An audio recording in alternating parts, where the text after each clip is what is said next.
সুপ্রিয় দর্শক, সংবাদ প্রকাশের অফিসিয়াল ফেসবুক পেজে আবারও আপনাদের স্বাগত জানাই। আমি বিজন কুমার দাস যুক্ত আছি রাজধানীর মোহাম্মদপুর এলাকার প্রিপারেটরি যে স্কুল ঠিক তার সামনে থেকে, এবং আপনারা দেখতে পাচ্ছেন রাজধানীতে কিন্তু ইতিমধ্যেই বৃষ্টি শুরু হয়ে গেছে, এবং এই বৃষ্টি শুরু হওয়ার কারণে সব থেকে যারা বেশি ভোগান্তিতে পড়েছেন তারা হচ্ছে পরীক্ষার্থী এবং অভিভাবকরা। এবং আমরা সকাল থেকেই এই শিক্ষা প্রতিষ্ঠানটির সামনে এসে আছি। আপনারা সকলেই জানেন যে আজকে এইচএসসি পরীক্ষা 2024 শুরু হয়েছে 30 জুন, এবং এটি বিরতিহীনভাবে লিখিত পরীক্ষা 11ই আগস্ট পর্যন্ত চলবে। এবং আজকে শুরুর দিনেই বৃষ্টি হওয়াতে কিন্তু সব থেকে বেশি ভোগান্তিতে পড়েছে এই পরীক্ষার্থী অভিভাবকরা। আমরা অভিভাবকদের সাথে কথা বলবো। এই মুহূর্তে পরীক্ষার্থীরা ভিতরে ঢুকছেন, তাদের সাথে কথা বলাটা আসলে ইতোমধ্যে সম্ভব নয়।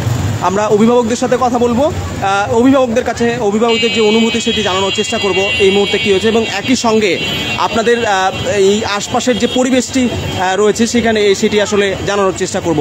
এবং শুরুতেই আশপাশের পরিবেশটি আপনাদের দেখিয়ে রাখি যে যারা অভিভাবক তারা কিন্তু ছাতা নিয়ে একদম যে প্রবেশদ্বার সেখানে কিন্তু সুন্দরভাবে দাঁড়িয়ে আছেন। এবং আমার পেছনে যদি আপনাদের একটু চিত্রটি দেখানো চেষ্টা করি তাহলে একটু নিরাপদ স্থল পাওয়ার সঙ্গে সঙ্গেই কিন্তু অভিভাবকরা এই স্থানটিতে দাঁড়িয়ে গেছেন। এবং একটু আগেই এখানে যখন গেটটি খোলেনি প্রবেশদ্বার, তখন কিন্তু আরও বেশি ভিড় ছিল। আমরা অভিভাবকদের সাথে এই মুহূর্তে কথা বলার চেষ্টা করব। আমরা শুরুতেই একজন অভিভাবককে দেখতে পাচ্ছি, তিনি আপাতমস্তক একেবারে ভিজে গেছেন অনেকটা। যে আমরা আজকে পরীক্ষার্থীতে নিয়ে এসেছেন আপনার সন্তানকে, ভোগান্তি আসলে কীরকম পোহাতে হয়েছে, যানজট একই সঙ্গে বৃষ্টি, এই দুটো বিষয় আমাদের একটু জানাবেন। পরীক্ষার টাইম, এখন তো যানজট কিছু হবেই, আর বৃষ্টি তো এটা প্রাকৃতিক বিষয়, এটা তো হবেই। আমাদের আগে থেকে আসলে ওই রকম কোনো প্রস্তুতি ছিল না বৃষ্টির জন্য, সেই জন্য একটু ভিজে গেছি। তো বাচ্চাকে নিরাপদ নিয়ে আসছি, ছাতা ছিল, পরীক্ষা হলে ঢুকাই দিছি। এখানকে সার্বিক অবস্থা ভালো, পরীক্ষার্থী অভিভাবকরা অপেক্ষায় আছে, পরীক্ষার্থীরা ঢুকতেছে, ভালোই লাগতেছে। আমরা দোয়া করি যাতে বাচ্চাদের পরীক্ষার জন্য ভালো হয়, সকলের জন্য এটাই। মানে আপনি কি ভিজেই অপেক্ষা করবেন এই শেষ না হওয়া পর্যন্ত, কি বলছেন? না, আমি আপাতত বাসায় চলে যাব, অপেক্ষা করবো না, আমার পরীক্ষা শেষ হলে ওকে এসে নিয়ে যাবো।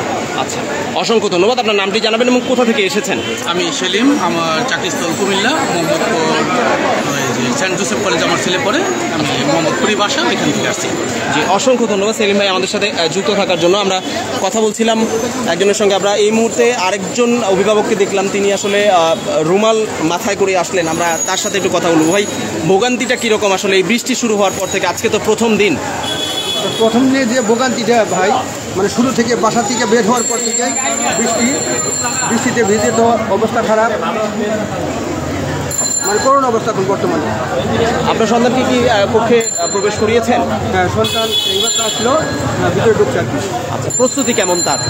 প্রস্তুতি ভালো মোটামুটি। বৃষ্টির কারণে তাদের প্রস্তুতিতে কোনো রকম ব্যাঘাত ঘটেছে আসার পথে, এরকম কি কোনো লক্ষ্য করেছেন? আমরা অনেক পরীক্ষার্থীকে দেখছি যে পরীক্ষা কেন্দ্রের সামনেও কিন্তু এক পলক দেখে নিচ্ছেন তাদের পড়াটা, যে পাঠ্য বইটা রয়েছে সেটা কিন্তু দেখে নিচ্ছেন।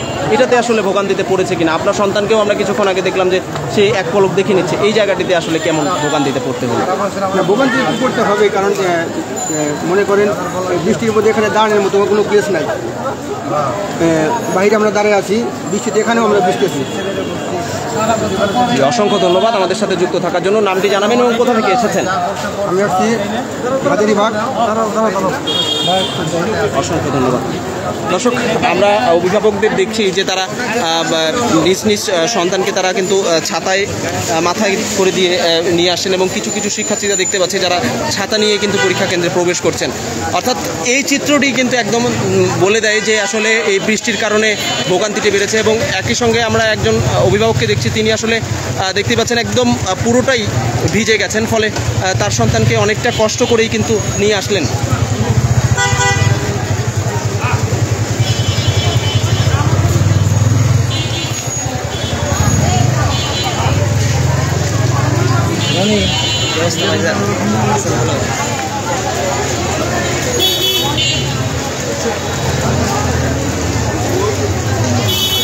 দর্শক, আমরা আরও অভিভাবকের সঙ্গে কথা বলবো এবং ধীরে ধীরে এখানকার চিত্রটি দেখানোর চেষ্টা করব।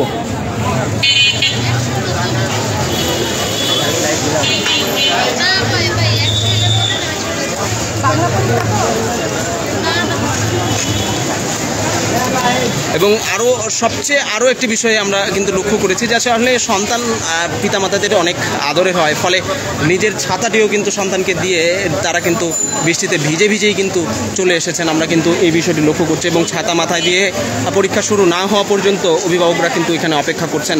আমরা এই বিষয়টি লক্ষ্য করছি। আমরা কিছুক্ষণ আগেই যুক্ত ছিলাম, সেখানে আপনাদের জানানোর চেষ্টা করেছি যে 9টি শিক্ষা বোর্ডের অধীনে একই সঙ্গে আপনার হলো যে ভোকেশনাল, আলিম, মাদ্রাসায় এইচএসসি পরীক্ষায় এই বছরের কতজন শিক্ষার্থী অংশগ্রহণ করছেন এটি কিন্তু আপনাদের জানানোর চেষ্টা করেছে।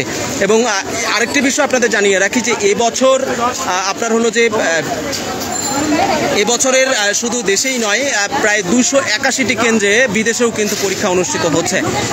সেগুলো রয়েছে জেদ্দা, রয়েছে আরও বিভিন্ন দেশগুলো রয়েছে, সেই দেশগুলোতে আমরা কিন্তু লক্ষ্য করেছি। বৃষ্টির কারণে কী ধরনের ভোগান্তিতে পড়তে হলো আমাদের একটু জানাবেন। দর্শক, আমরা কথা বলছিলাম একজন অভিভাবকের সঙ্গে, আমরা তাদের সাথে আরও অভিভাবকের সঙ্গে কথা বলবো। এই মুহূর্তে অভিভাবকরা তাদের সন্তানকে তাদের পরীক্ষা কেন্দ্রে প্রবেশ করাচ্ছেন এবং প্রবেশ করিয়ে নিজেই বেরিয়ে আসছেন।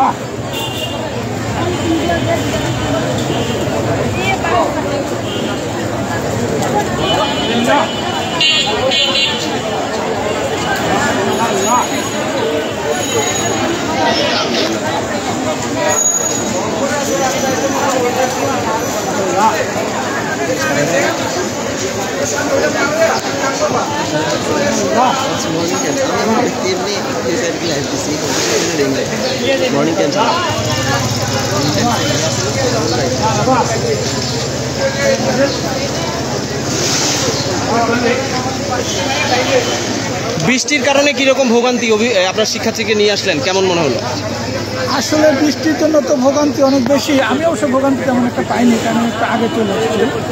কিন্তু বৃষ্টির কারণে গার্ডেনদের জন্য সবচেয়ে বেশি সমস্যা, কারণ তাদের দাঁড়ানোর জায়গা নেই। আর পরীক্ষার্থীদের কথা কী বলবো, তারা তো মনে করেন একটু টেনশনে থাকবে, আজকে প্রথম দিন একটু আগে আসতে হবে। অনেকেই যারা বিভ্রান্তিতে বসতে দিয়েছে, আমাদের সিট পেতে অনেক সময় একটু সমস্যা হচ্ছে। আবার এদিকে অনেক সাথী থাকার কারণে মানুষ মনে করেন তাদের সিট নাম্বারগুলো সুন্দরভাবে দেখতে পাচ্ছে না। সিট নাম্বারগুলো পেতেও একটু কষ্ট হচ্ছে। এটা নিয়ে আসলে চরম রাস্তা যানজট কেমন দেখলেন আপনি? আমি একটু আগে এসেছি, আমি যানজট পাইনি, তবে যারা একটু পরে আসছে তারা বুঝতে পারছে যানজটটা একটু বেশি। আমি শুনতে পাচ্ছি আজকে একটু আগে আসার কারণে যানজট পাইনি। অসংখ্য ধন্যবাদ আমাদের সাথে যুক্ত থাকার জন্য। কোথা থেকে এসেছেন দাদা? আমি তো আসছি হাজারীবাগ। অসংখ্য ধন্যবাদ। দর্শক, আমরা কথা বলছিলাম অভিভাবকের সামনে, আমরা ভিতরে অপেক্ষারত কিছু অভিভাবকদের সাথে কথা বলবো। একজন পরীক্ষার্থীকেও দেখতে পাচ্ছি। ভাই, বৃষ্টির কারণে কীরকম সমস্যায় পড়তে হলো আপনাকে? মোটামুটি জ্যাম ছিল, আর বৃষ্টি থেমে বারবার হচ্ছিল, তো থেমে বারবার না হলে হয়তো বাইক তাড়াতাড়ি আসা যেত। তাছাড়া টাইমিং ঠিক ছিল। আপনি একজন পরীক্ষার্থীর প্রস্তুতির কোনো ব্যাঘাত ঘটেছে কিনা এরকম বৃষ্টির কারণে? রাস্তায় তো অনেকে দেখলাম যে আস্তে আস্তে পড়ছে, কিন্তু তো আসলে সারা বছর যথেষ্ট সময় পাইছি পড়ার জন্য। 14 মাস সময় ছিল আমাদের, যদিও আমাদের সিজনটা একটু অল্প সময়, আমাদের ব্যাচটা সবচেয়ে কম সময় পাইছে। আনুমানিক যত বিগত ব্যাচ ছিল বা সামনে যাদের বিগত ব্যাচ আছে, আমাদের ব্যাচ মাত্র 14 মাস সময় পাইছে। তাছাড়া মোটামুটি সব ঠিক আছে। কেমন হবে পরীক্ষা, আশাবাদী কতটুকু? আশা আছে ইনশাল্লাহ, যতটুকু প্রিপারেশন নেওয়া আছে এই মুহূর্তে, যতটুকু এখন কোশ্চেন প্যাটার্নের উপর ডিপেন্ডেন্ট সম্পূর্ণ। আর আমাদের তো এক্সপিরিয়েন্স বা এক্সামটা কম পাইছি আমরা ইনস্টিটিউটে এক্সাম সেরকম পাইনি বললেই চলে। আশা করি সেই তুলনায় আশা করি ভালোই। অসংখ্য ধন্যবাদ, শুভকামনা আপনার জন্য। দর্শক, আমরা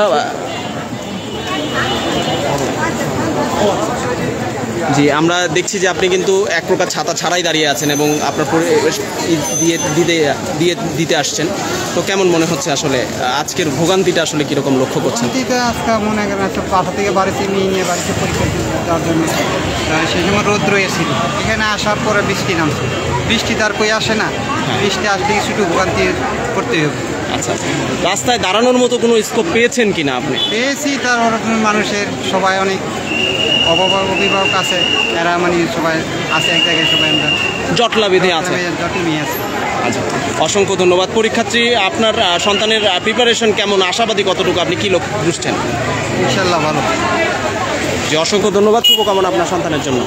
3টি বিভাগে সিলেট বিভাগ সহ মাদ্রাসা কারিগরি বাদ দিয়ে এই অন্যান্য বিভাগের পরীক্ষা হচ্ছে, আসলে এটা আপনার কেমন লাগছে? তাদের তো সেম এজ, তারা একসাথে ছিল, বেসমেট, এখন তাদেরকে বাদ দিয়ে পরীক্ষাটা হচ্ছে, এটা আপনার কাছে কেমন লাগছে?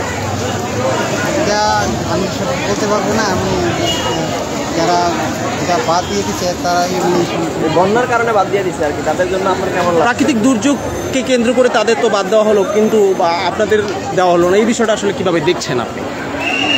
দেখবো কীভাবে, মানে খারাপভাবেই দেখতে হবে। অসংখ্য ধন্যবাদ। দর্শক, আমরা সামনের চিত্রটি দেখাবো এবং এইখান থেকে আশপাশটি দেখতেই পাচ্ছেন আপনারা যে অভিভাবকের ইতিমধ্যে পরীক্ষার্থী যারা তারা প্রবেশ করে ফেলেছেন এবং এই মুহূর্তে যে গেট সেটাও কিন্তু বন্ধ করে দেওয়া হচ্ছে।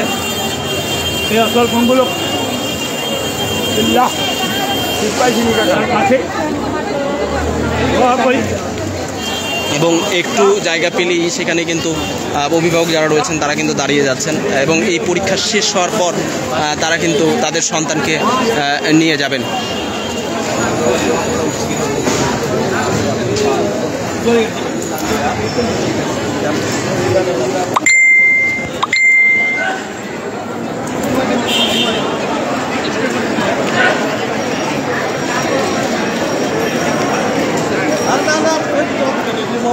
দর্শক, বিদেশে পরীক্ষার কথা বলছিলাম, এই বছর 281টি কেন্দ্রে অনুষ্ঠিত হচ্ছে এইচএসসি পরীক্ষা বিদেশে এবং এর মধ্যে রয়েছে জেদ্দায় 47টি, রিয়াদে 43টি, ত্রিপলিতে 2টি, দোহায় 63টি, আবুধাবিতে 44টি, দুবাইয়ে 22টি, বাহরাইনে রয়েছে 34টি এবং সাহাম ওমানে রয়েছে 26টি কেন্দ্র এবং এই বিদেশে কিন্তু 200 সব মিলিয়ে প্রায় 281টি কেন্দ্রে অনুষ্ঠিত হচ্ছে। এই মুহূর্তে একেবারে ছাতায় পরিপূর্ণ হয়ে গেছে, আপনারা দেখতেই পাচ্ছেন এই এলাকাটি এবং বৃষ্টি ইতিমধ্যে যদিও বা থেমে গেছে, একেবারে নেই বললেই চলে। আকাশের পরিস্থিতিও এখন পর্যন্ত মেঘলা আপনারা লক্ষ্য করছেন, তবে বৃষ্টি আবারও আসার সম্ভাবনা রয়েছে এমন একটি শঙ্কায় কিন্তু যারা অভিভাবক রয়েছেন তারা কিন্তু কাটাচ্ছেন এবং এই মুহূর্তে এই পরীক্ষা কেন্দ্রের সামনে কিন্তু আপনারা দেখতে পাচ্ছেন পুরো তারা ছাতা নিয়ে দাঁড়িয়ে আছেন এবং আমরা একজন অভিভাবককে দেখতে পাচ্ছি।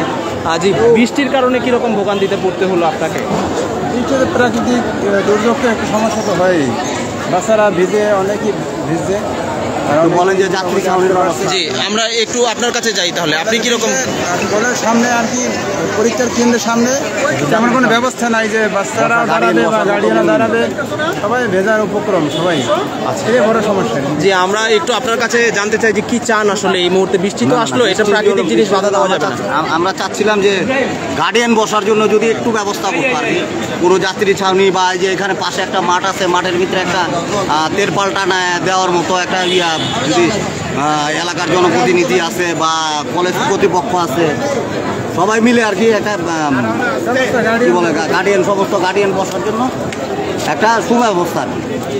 এখানে আমাদের আর কোনো দাবি বা না, পরীক্ষা তো ছেলে মেয়ে দিবে, সেটা হলো এখানে গার্ডিয়ান কী করবে? কারণ আশেপাশের অ্যাপার্টমেন্টে ঢুকতে দিচ্ছে না, গ্যাঞ্জাম হচ্ছে বা কথা কাটাকাটি হচ্ছে। তার জন্য যদি পাশে মাঠ আছে, মাঠে যদি এখন তারা একটা ব্যবস্থা করে দেয়, তেরপাল টাঙিয়ে যে বসার মতো বা দাঁড়ানোর মতো একটা সুব্যবস্থা করে দিলে, বৃষ্টি কারণ সিজনটা চলতেছে, বৃষ্টি এই হলো। ঠিক আছে, ওকে, অসংখ্য ধন্যবাদ। দর্শক, এই মুহূর্তে দেখতে পাচ্ছি যে পরীক্ষা কেন্দ্রের রোল নাম্বারগুলো সারিবদ্ধভাবে খুব সুন্দরভাবে একটা চার্টের মধ্যে টাঙিয়ে দেওয়া হয়েছে এবং সেটি দেখেই কিন্তু প্রবেশ করছেন অভিভাবকরা। জি, আমরা একটু কথা বলবো একজন অভিভাবকের সঙ্গে, যে এখানে দাঁড়ানোর ব্যবস্থা নেই, বৃষ্টি হচ্ছে, এই বিষয়টি আসলে ব্যবস্থাই নেই। এরা আসলে বৃষ্টি হবে, এখন তো বৃষ্টি সিজন, এটা জানা কথা, কিন্তু ওইভাবে কোনো প্রিপারেশন নেওয়া হয়নি। আচ্ছা, নেই না, আমরা সেই কামরাঙ্গীরচর থেকে আসছি, ভিজতে পড়ে আসলাম, বিছানা এসে সে একই অবস্থা, তারা পানির ভিতরে বৃষ্টি হইলে এখন কিছু করবে। আচ্ছা, এতে আসলে আপনার সন্তানের এই যে রাস্তায় আসার সময় যে বৃষ্টিতে ভেজা, সেটাতে আসলে কি ধরনের সমস্যার সম্মুখীন হতে হলো আপনাকে? এই সমস্যার কথা তো আসলে বলে শেষ করা যাবে, মানে যত সময় তো ক্লাসে উপস্থিত হইতে হবে ভর্তির জন্য। এখন বৃষ্টি হোক, ঝড় হোক, তুফান হোক, আসতেই হবে। আমার বাচ্চা অলরেডি ভিজে পুরোপুরি ভিজা অবস্থা ভিতরে ঢুকছে। আমরা এই যে পুরোপুরি এই যে দেখেন অবস্থা পুরো ভিজা। দর্শক, আমরা একজন অভিভাবককে দেখতে পাচ্ছি যে আপাতমস্তক একেবারেই ভিজে গেছে। আমরা সে তাকিয়ে আছে এবং তার যে সন্তানের যে রোল নাম্বার, সেই রোল নাম্বারটিতে তাকিয়ে আছেন। আমরা একটু তার সাথে কথা বলবো। ভাই, পুরোটাই ভিজে গেছেন, আসলে এই বিষয়টি আমরা একটু জানতে চাই যে বৃষ্টির কারণে কি ধরনের ভোগান্তিতে পড়তে হলো আপনাকে? বলার কি আছে, বৃষ্টি আসছে আর বাচ্চা কাছে নিয়ে আসতে হবে। বাচ্চা কি ভিজেছে? হ্যাঁ, বাসার থেকে যখন বাইরে ছিল তখন বৃষ্টি ছিল, বাইরে পরে বৃষ্টি। এই বৃষ্টিতে ভিজে ভিজেই সে পরীক্ষা দেবে, এই বিষয়টিতে আসলে কি আরও তো পরীক্ষা রয়েছে, যদি তারা আনফর্চুনেটলি জ্বর চলে আসে তাহলে সেই ক্ষেত্রে অনেক ধরনের রুগী তো আসে, অনেকে এই জায়গাটা দেখি দাঁড়ানোর কোনো ব্যবস্থা করেছে কি মনে হচ্ছে? দাঁড়ানোর ব্যবস্থা করলে দেখতে পাবে। ঠিক আছে, অসংখ্য ধন্যবাদ আমাদের সাথে যুক্ত থাকার জন্য। আমার কথা হচ্ছে আমার বয়সটা আসি এই আমি। দর্শক, আমরা মোহাম্মদপুর প্রিপারেটরি যে স্কুল, সেই স্কুলের সামনে রয়েছে এবং অভিভাবকরা ছাতা নিয়ে দাঁড়িয়ে আছেন এবং সকাল থেকে বৃষ্টি হওয়ার কারণে রাস্তায় কিন্তু যেই জায়গাগুলোতে খানাখন্দ রয়েছে সেগুলোতে কিন্তু বৃষ্টির পানি একেবারে জমে গেছে। এবং রাজধানীতে আরেকটি বিষয়ের সমস্যা বলি, যে রাজধানীতে একটু বৃষ্টি যদি একটু টানা বৃষ্টি হয় এবং সেই টানা বৃষ্টির কারণে কিন্তু রাস্তাগুলোতে এক প্রকার পানি জমে যায়, বিশেষ করে নিউ মার্কেট এলাকাটিতে সেই প্রবণতাটি লক্ষ্য করা যায়। এবং আজকে এই বৃষ্টির কারণে অভিভাবক যারা রয়েছেন তাদের কিন্তু ভোগান্তি এক প্রকার বেড়েছে। আপনারা লক্ষ্য করলেন, আমরা বেশ কয়েকজন অভিভাবকের সাথে কথা বলেছি, জানলাম তাদের কথা। দর্শক, এটি ছিল বৃষ্টিতে ভোগান্তির সর্বশেষ খবর মোহাম্মদপুর এলাকা থেকে। এবং এখনও আকাশ প্রায় মেঘলা এবং শঙ্কার মধ্যে কাটাচ্ছে। এখানকার যারা অভিভাবক রয়েছেন তাদের প্রত্যাশা যে যেহেতু বৃষ্টির মৌসুম চলছে এই মুহূর্তটাতে, অতএব স্কুল কর্তৃপক্ষ কিংবা এখানকার জনপ্রতিনিধি যারা রয়েছেন তারা এই অভিভাবকদের একটি জায়গার মধ্যে নিরাপদ স্থানে দাঁড়ানোর জন্য একটি ব্যবস্থা করে দেবে, এমন একটি প্রত্যাশা কিন্তু তারা প্রকাশ করেছে। দর্শক, এতক্ষণ পর্যন্ত আমাদের সাথে যারা যুক্ত ছিলেন তাদেরকে অসংখ্য ধন্যবাদ জানাই এবং এখানেই শেষ করছি।